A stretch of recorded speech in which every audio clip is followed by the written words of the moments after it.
Quantum questions. Hello, all you beautiful souls, and welcome to a Quantum Questions podcast. Today, Lucy finds herself on the other side of the fence. Normally, she's doing the interviewing, but today she is being questioned by me on a topic that she's very, very heart-centered about and really deeply passionate about.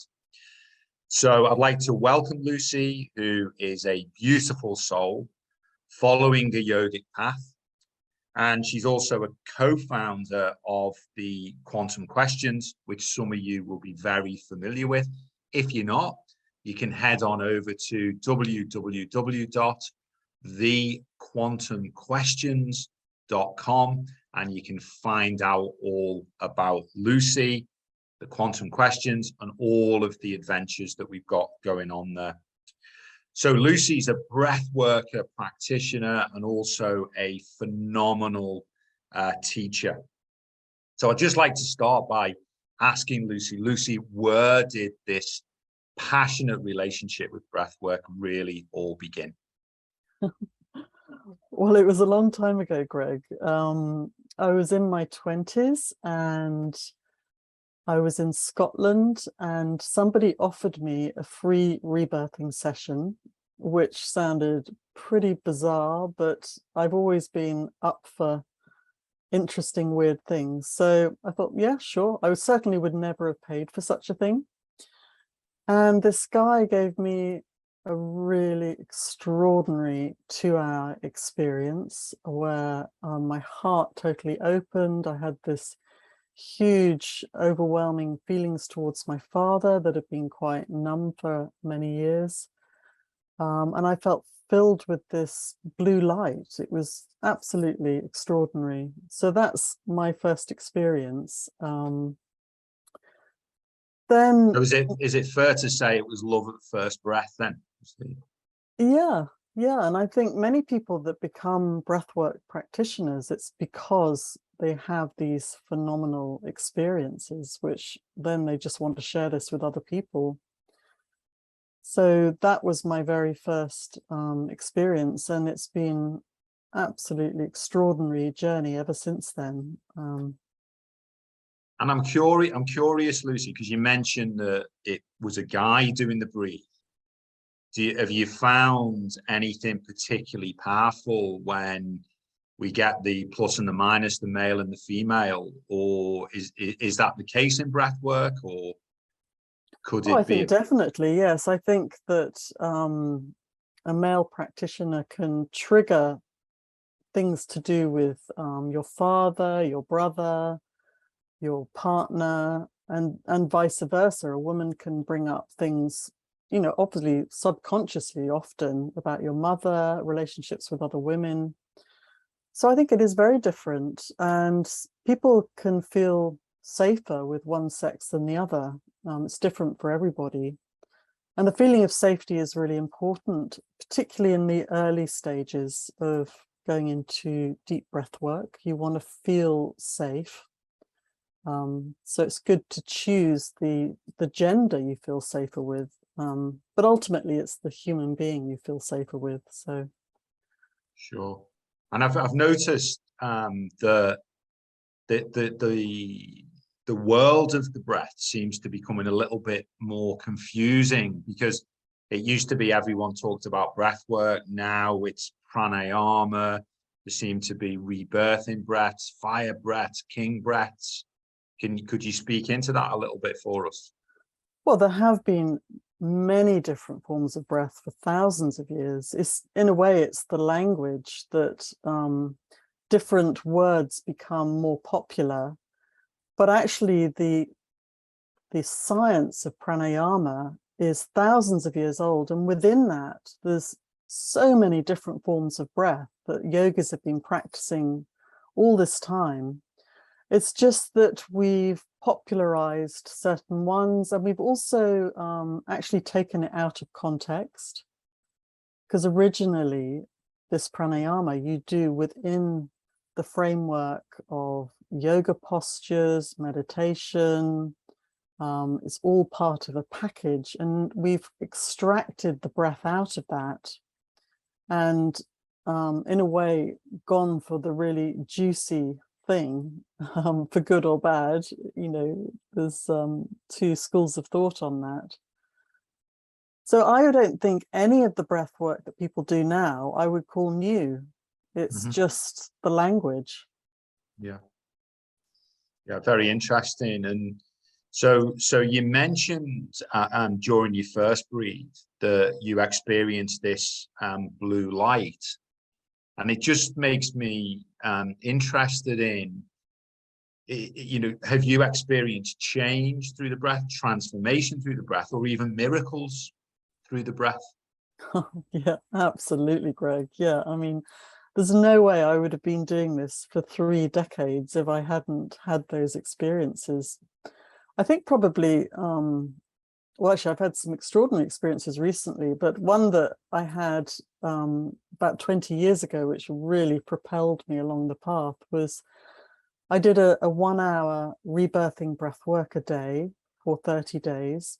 And at the end of it, I had the feeling I actually levitated off the bed. And I have no idea if I actually did or didn't, but the feeling was so intense, so divine light. Oh my goodness, this was just absolutely extraordinary and very, very spiritual experience. So by that, then, this idea of, say, being disciplined in practicing for 30 days or for a specific period, is that something you encourage? Should people be encouraged to practice that way, or should they get some tutoring first and then begin to apply those sort of ideas? I definitely wouldn't recommend that for someone new to breathwork. And this was after I'd already been doing it for many years, because a lot of things come up, particularly in early sessions, and people don't always know how to handle it. And sometimes it's really beautiful experiences, but sometimes it can bring up memories, it can bring up feelings you're just not quite sure how to handle. And it is really nice to begin with a guide, begin with someone that can reassure you when things come up, that it's not going to be dangerous, it's not going to harm you in any way, and also just to love you through it. So no, but people who've been doing it for many years, you can experiment more, you can take more risks in a way. But I think risk is the wrong word. You can stretch the boundaries more, the more experienced you are. Yeah, and you find then the sort of things that come up, it could be, sadness, say, or anger or rage, or you could also get high states, I imagine, like happiness, joy, contentment. Is that? Well, the thing with breath work, with pranayama, is it amplifies the state you're in. So people can have their very first session and feel God for the first time in their life and have this divine experience. For many people, it's a heart opening, which can bring up emotions which are happy, sad, angry, less anger actually, but some anger does come up. The thing is, when you take big breaths in, you start opening up the system, because many people repress their lives by repressing their breath. And it's sort of a chicken and the egg thing, because if your life is contracted, you start contracting your chest and breathing less. And at the same time, the more you contract your chest, the more you're contracting your life. So if you start changing that by taking some profound breaths into your being, then your life starts literally physically expanding. And in that, things that have got trapped inside start coming out. And for some people, they just actually giggle, they start laughing, they start crying. Because when you stuff emotions, you stuff all of it. You're not just stuffing what you consider possibly the negative. You're stuffing the joy, you're stuffing your aliveness. So we really want to let things be as they are in reality, which can be a bit scary. It's true.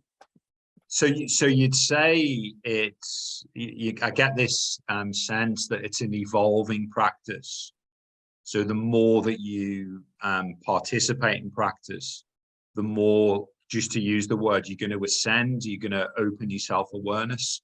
Is that fair? Absolutely. I do it every single day. I do different breath work these days, but every single day I do at least 20 minutes of breath work, 365 days a year. So for me, it's partly maintenance, you could say, keeping me clear, keeping me high, but it does evolve. So it feels like I go deeper all the time in a really beautiful way. So today, for example, I did breath work with the color turquoise. That's what I did today. So you hear a lot about disciplined yogis, people who do practice daily.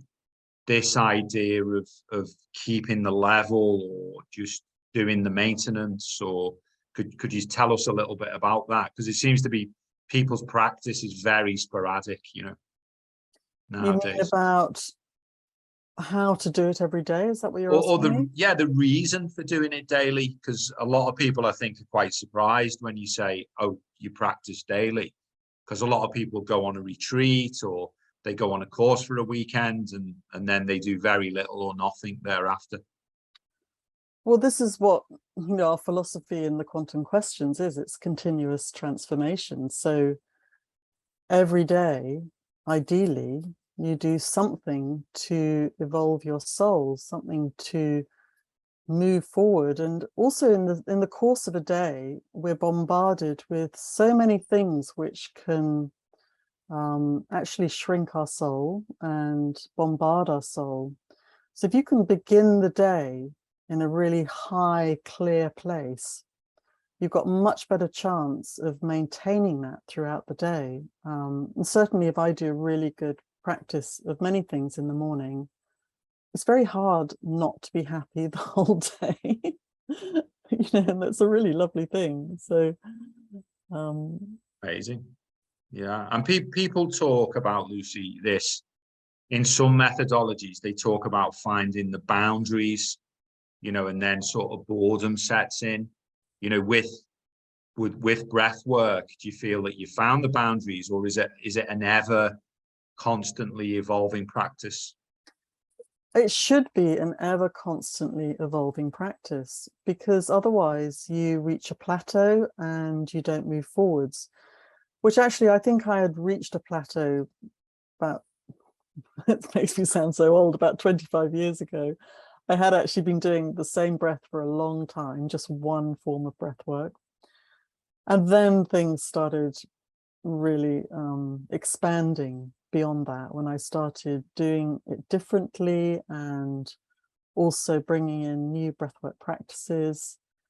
And yeah, I'm constantly testing my own personal boundaries. It's not so much time, it's not so much me doing it for longer and longer times, but I'm trying to do it with as much attention and presence as I possibly can, and like inner connection. And that is something that's an ongoing process. Like, to try and stay 100% present for 20 minutes, I think we all know is actually a really difficult thing. So that's more where I'm trying to go, is to bring as much attention to my breathwork practice as I can.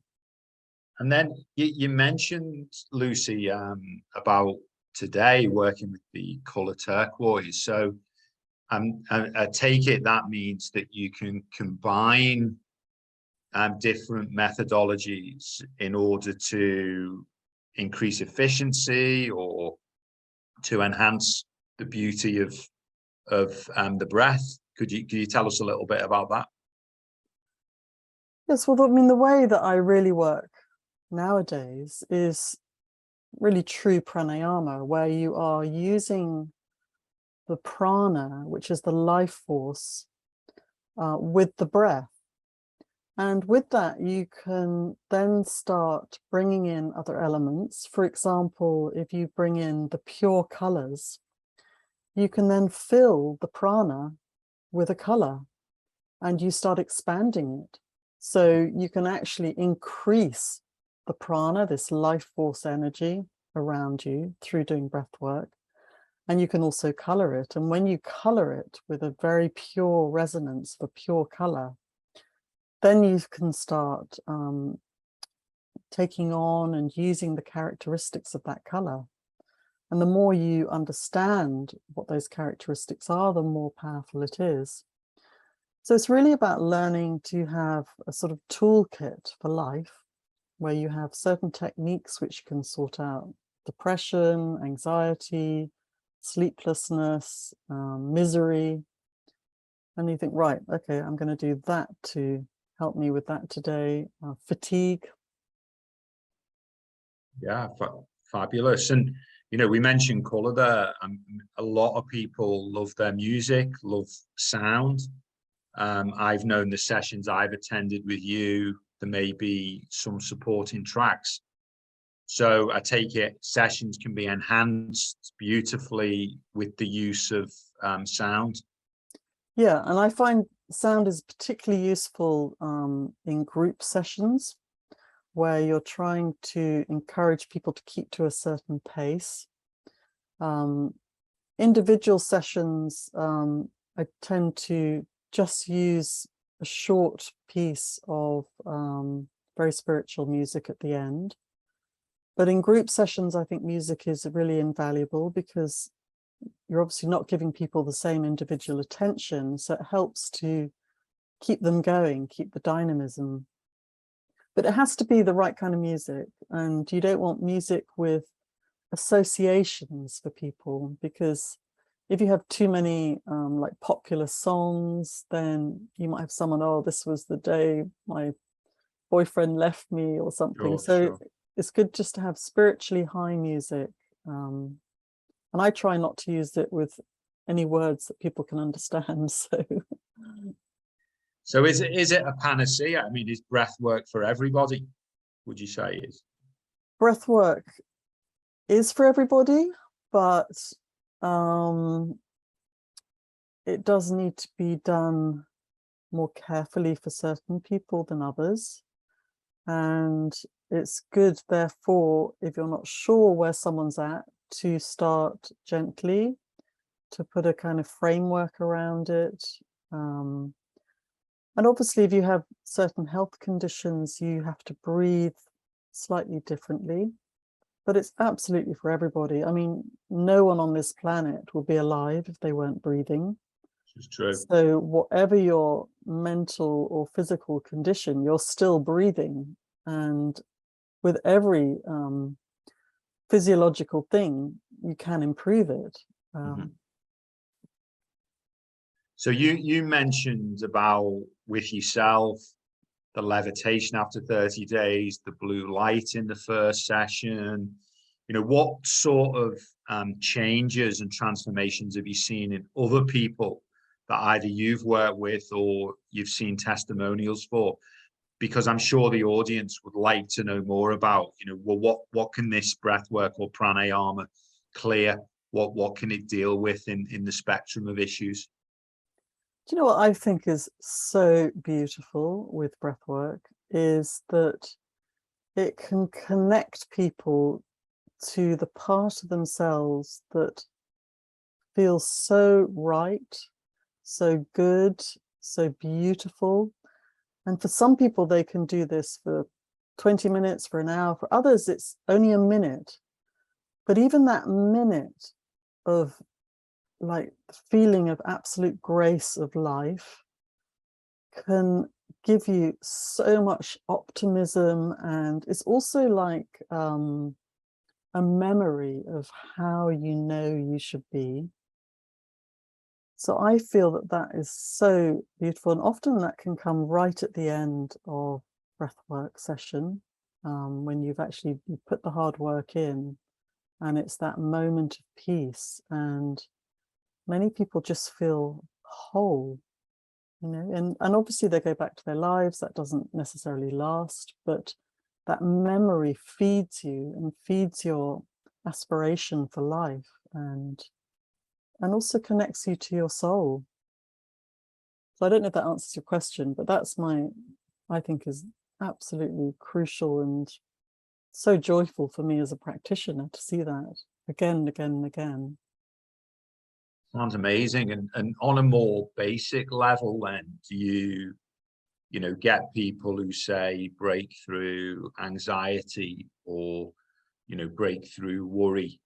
So Totally, yeah. I mean, anxiety is actually, I think the definition is excitement without breath.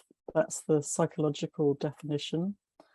So if you have anxiety and you start gently opening up the lungs, opening up the chest, and for some people it is, quite scary if you're feeling anxious. So you just have to do it step by step. And then they again can start opening up their heart, and getting a little bit of superior perspective in a way once you start opening up, because many people are anxious for really quite tiny little things. A whole multitude of tiny things can create anxiety, and you can lose perspective of the whole picture. So it is a really effective way to alleviate anxiety, to breathe properly. yeah. And ideally, obviously these are breathwork sessions. You can do your spiritual practices with pranayama, but you also want to be breathing correctly 24 hours a day. So you want to take this beyond just a specific session into your life, and particularly someone with anxiety. So if they can try and have maybe even a phone making an alarm every 10 minutes or every hour, just as a reminder, like, take a breath, take a breath, take a big breath. It can completely change your life. Yeah, amazing. And our teacher, Advaitananda, to be well-rounded, he encourages us to do some yoga, to do some meditation, and to do breath work. Can you say a little bit about that in relation to the yogic path? That there are steps and pranayama fits in at a certain point. Yes, well, I've been at this game a long time with breath work, and for me it has gone up 100 notches by now putting it as part of a whole yogic practice. So it's in the Patanjali's Yoga Sutras. There are the 8 limbs of yoga, and right in the middle of that is pranayama, breath work. So it's considered sort of the central point that in a way bridges the other parts, which could be like yoga postures, meditation. Pranayama is right in the center. And if you also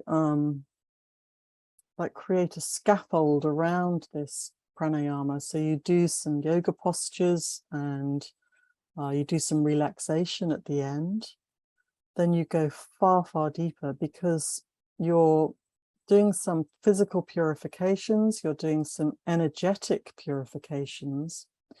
You're also waking up the energetic beings of our body before you even start your breath work. Mm-hmm. So therefore, obviously, you can start going much deeper, and it also creates more safety as well. And it's really, really beautiful to do a 10-minute relaxation at the end of a breathwork session. Not just beautiful, I think it's absolutely essential. And that's where you can actually go into really profound states, into the super consciousness. Amazing. So So it seems like, you know, what an area for people to discover or discover more of. There's this phenomenal opportunity to educate, to explore, to discover so much more about the breath, not just that simple first thing we do when we're born, we take a breath, last thing we do before we pass over is we breathe out.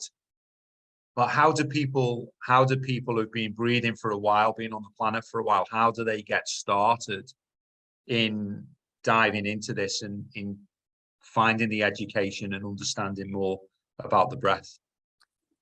Well, it is a little bit of a Wild West out there, and it's extremely popular just doing one particular breath, which is the conscious connected breath, which I've done for many, many years. But it's only one breath, and it's not the most powerful either. So the two ways really, you could go to an individual private practitioner and have some private sessions. I don't really recommend people just doing group breathwork sessions as the first entry point into that. It's not ideal. I mean, it's fine, but it's not ideal. And the other thing is to do it on the yogic path, where you can be taught by a yoga teacher, where you bring pranayama in. We do this at the Quantum Questions. We have the Breath of Life course, where we're not only teaching the pranayama, we're teaching about all the different energetic bodies of a being and how to awaken and stabilize that before you go into pranayama. So that's what I would say. I would say a good private practitioner, or do it in the yogic path now. I would have said something different 10 years ago, but this now for me is by far the more profound way, and go far deeper. And then would you like to say, for individuals or couples who would like to know more about what the Quantum Questions do, we do have an amazing course that was written by our teacher Advaitananda called The Breath of Life. Would you like to just share a little bit about that and what people might expect from it? Yeah, I mean, this course has been such a gift, and it's actually was quite unexpected. I was just about to design a quite different course, and this course actually is far more beyond what I've seen out there in the marketplace right now, because it really treats you as a full human being, and a human being is so much more than we realize. So a human being in the full sense of the word. And then it's about using the breath to control the life force, to bring awareness to areas of your being that need transformation, that need changing, that need uplifting. So we use the breath as a tool and go way beyond just the physical breathing process. And that's how you can completely transform your life. You know, you can start shedding toxic relationships. It kind of things just start falling away in your life that are toxic, without even necessarily putting specific attention on those things. Just by this purification, attention to the breath, your life starts elevating. Yeah, I mean, I've seen some incredible testimonials from people that have attended the Breath of Life course. But in your eyes, if you were to just pinpoint one thing that was that element that really made the course unique, special, or stand out, is the one thing that you could say, you know, for example, I know I've seen that people who didn't have a practice before all of a sudden found that not only was it a course, but it was a course that gave them a structured path, gave them a practice. And then they were absolutely mesmerized by the results that they were getting. So I don't know if there's something for you that really stands out as the unique aspect of this course. Well, I think what's unique is the way it is bringing ancient spirituality and science together, which is what the author of the course, Advaitananda, that is what he does. He's a quantum physicist, as well as he's been a yogic practitioner and teacher for the last 30 years. So I think that is what is unique about it, and is gives it this extraordinary depth and structure. And it also gives people the inspiration to practice through having that foundation behind it. And then when you start practicing, that's when you start having all these transformations in your life. So yeah, I mean, I'm all about encouraging people to actually do breath work, to do the practices. It's not about just learning about it intellectually. You know, you don't get very far doing that. Yeah. Thank you so much. So as we draw this, it's been super insightful for me, this beautiful podcast to a close. Is there a nugget of breath wisdom, a sort of take-home gift or message that you can give everyone today? It's like, what's the one thing, if you could only tell people one thing, what's the one thing that you want to make sure that they absolutely leave with today? Well, it's very basic, but I would say just bring awareness to your breath, and to try and do that 24 hours a day, ideally, but then you're pretty high enlightened soul. But every time you remember, and you can do reminders, bring awareness to your breath, and I think you will be quite shocked how badly you're breathing. So bring awareness to your breath and start opening up the breath. You want to take nice full breaths. You want to be breathing through your nose in daily life, and just consciously start improving the quality of your breathing. And you will find things start changing just through that. Amazing, Lucy, amazing. Thank you so much. And I know that's been something that astounds me when I catch myself. And then I take that, especially in the morning when I first wake up. And then I begin to just, set the rhythm for the day with that full purposeful breath. So yeah, anyone listening, it's such a delicious, such a beautiful tip. So on behalf of everyone who does listen, and I hope it's many, because there's so much to be learned here, and it's just a beginning point.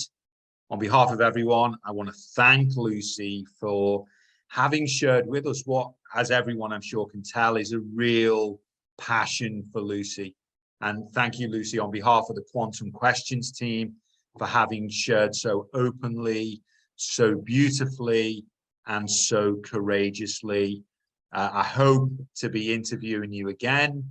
Maybe we can get into some more advanced techniques, or share people about other elements of your path and this miraculous life that you found and that you're now living.